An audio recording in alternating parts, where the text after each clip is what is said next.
Hello everyone दोस्तों, क्या हालचाल आप लोगों का। तो आज है हमारा 1000 वीडियोस की सीरीज का 117 नंबर का वीडियो। सो फ्रेंड्स, आज का जो मैं क्वेश्चन लेने वाला हूं वो है हमारा एक हायर ऑर्डर डिफरेंशियल इक्वेशन, जहां पे मेरा क्वेश्चन है solve d cube y by d x cube plus 6 d square y by d x square plus 3 d y by d x minus 10 y is equal to 0।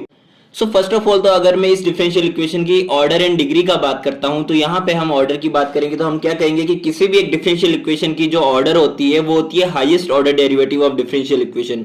It means हमारी जो differential equation है इसमें y का x के respect में differentiation हो रखा है, तो यहाँ पे 1 टाइम या 2 टाइम, बट यहाँ 3 टाइम। तो हाईएस्ट ऑर्डर डेरिवेटिव क्या होगा यहाँ पे 3 time derivative of y with respect to x। It means यहाँ पे ऑर्डर क्या है 3 हो गया। सो अब हम बात करते हैं कि डिग्री क्या होगी इस डिफरेंशियल इक्वेशन की। सो हमने जो डिटरमाइन किया है ऑर्डर, ये ऑर्डर हमने जिस डिफरेंशियल इक्वेशन में जिस टर्म को देख के डिटरमाइन किया है d cube y by d x cube, इसका जो पावर है वो पावर कितना है 1 है। It means power of highest order derivative, power of highest order derivative क्या है 1 है। इट मींस हमारे पास डिग्री क्या हो गई 1 हो गई।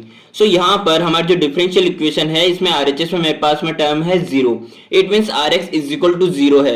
यहाँ पर कोई भी एक्स का टर्म नहीं है, ना ही लीनियर ना ही क्वाड्रेटिक। इट मींस हमारे पास में ये हमारे कौन सी इक्वेशन कहलाएगी, होमोजेनियस इक्वेशन कहलाएगी। सो अगर मैं कंबाइंडली बात करूँ इस डिफरेंशियल इक्वेशन के लिए तो मैं कह सकता हूँ कि it is a first degree and third order homogeneous differential equation. So अब हम स्टार्ट करते हैं हमारे क्वेश्चन को। हमारे क्वेश्चन में जो है जो डिफरेंशियल इक्वेशन है इसको सॉल्व करने के लिए फर्स्ट ऑफ ऑल इस डिफरेंशियल इक्वेशन को एक कन्वर्ट करना पड़ेगा ऑक्सिलरी इक्वेशन में। सो ऑक्सिलरी इक्वेशन में कन्वर्ट करने के लिए हमें y is equal to e to the power mx को सब्स्टिट्यूट करना है। बट हमें यहाँ पे ओनली y की ही नीड नहीं है, हमें तो यहाँ पे y के differentiation with respect to x भी चाहिए 1 time 2 time and 3 time also. So यहाँ पर मैं y is equal to e to the power mx तो ले लिया, बट dy बाई dx भी निकालना पड़ेगा। तो dy बाई dx क्या आ जाएगा e to the power mx का e to the power mx and mx जो है उसमें m एज ए कांस्टेंट बाहर आ जाएगा एंड x का x के रेस्पेक्ट में क्या हो जाएगा 1। सो m e to the power mx हो जाएगा e to the power mx का differentiation with respect to x। अब हम बात करते हैं d2y by dx square. It means इसका सेकंड ऑर्डर डेरिवेटिव। तो सेकंड ऑर्डर डेरिवेटिव क्या होगा m एज ए कांस्टेंट बाहर रहेगा and again e to the power mx का क्या हो जाएगा m e to the power mx, जहां से मैं कह सकता हूं कि m square e to the power mx आ गया।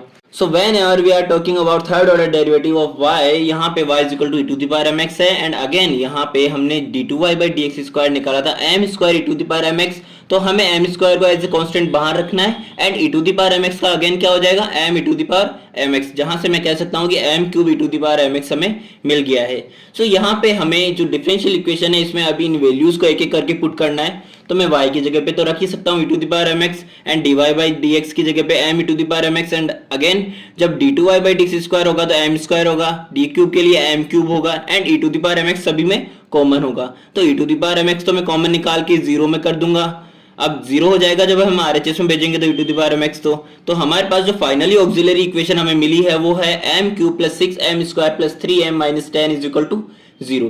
सो यहाँ से इस ऑक्सिलरी इक्वेशन के जो रूट्स होंगे वो ऑक्सिलरी इक्वेशन के रूट्स से हम इसके सॉल्यूशन को निकाल सकते हैं। सो फर्स्ट ऑफ ऑल तो हमारा टारगेट रहेगा कि ऑक्सिलरी इक्वेशन को सॉल्व करके इसके रूट्स फाइंड आउट करना। तो क्लियरली विजुअल से यहाँ पे when you see by your eyes that m minus 1 is equal to 0, देखो भाई अपनी आंखें खोल के देखो एक बार के लिए कि यहाँ पे जब आप इस इक्वेशन में m इज इक्वल टू 1 रखते हो, m इज इक्वल टू जब आप 1 रखोगे तो हमारी जो इक्वेशन है 1 प्लस 6 प्लस 3 माइनस 10 हो जाएगी। तो 1 plus 6 plus 3 minus 10 is equal to मेरे पास में क्या मिलेगा 0 मिलेगा। जब मेरे पास यहाँ पे 0 मिल रहा है इसका क्लियरली मीनिंग है कि हमारे पास m minus 1 is equal to 0 इस इक्वेशन का एक फैक्टर होगा। इट मीन्स हम जब m माइनस 1 से डिवाइड करेंगे इस इक्वेशन को तो मेरे पास में इसका पूरा डिवाइड होगा। तो यहाँ से पूरी तरह डिवाइड होगा तो हम किस तरह से डिवाइड करेंगे यहाँ पे m माइनस 1 को। तो यहाँ पे फर्स्ट ऑफ ऑल तो जब आप m से करोगे तो m को इससे डिवाइड करो तो मेरे पास में m स्क्वायर आएगा, मीन्स मेरे को m स्क्वायर मिलेगा यहाँ पे। तो m स्क्वायर को m से करेंगे जब हम मल्टीप्लाई तो m क्यूब आ जाएगा एंड इसी m स्क्वायर को माइनस 1 से करेंगे तो माइनस का m स्क्वायर आ जाएगा।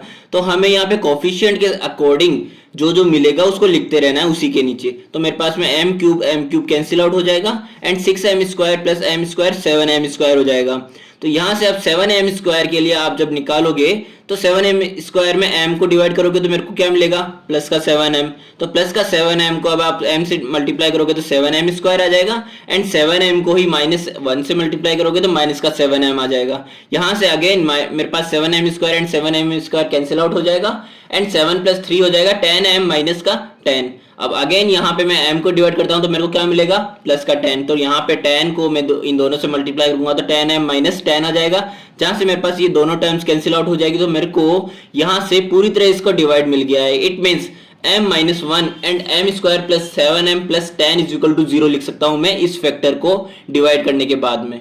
So now we have to further factors of this quadratic equation. So यहाँ पे हमारे पास m-1 m² plus 7m plus 10 है, जहां से मुझे इस क्वाड्रेटिक इक्वेशन के फैक्टर्स इस तरह से करने हैं कि यहाँ पे 7m को मुझे दो पार्ट्स में डिवाइड इस तरह से करें कि यहाँ पे इन दोनों का सम जो है 7m इटसेल्फ आ जाए एंड इन दोनों का जो मल्टीप्लीकेशन है वो 10m² आ जाए। तो यहाँ पे 5 × 2 10 एंड m² हो जाएगा।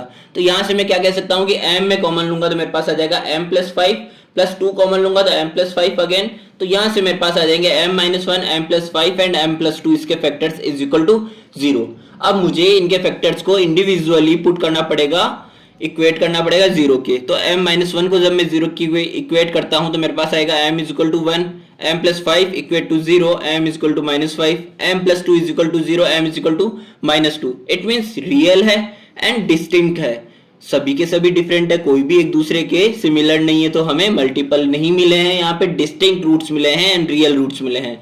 तो इट्स कंडीशन में हमें solution of an auxiliary equation when real and distinct roots क्या होगा कि y = c1 e⁻x, c2 e⁻−x, c3 e⁻−2x, जहां पे मेरे पास c1 c2 एंड c3 क्या हो जाएंगे, आर्बिट्ररी कांस्टेंट्स। सो ये था हमारा आज का वीडियो, मिलते हैं हमारे नेक्स्ट वीडियो में।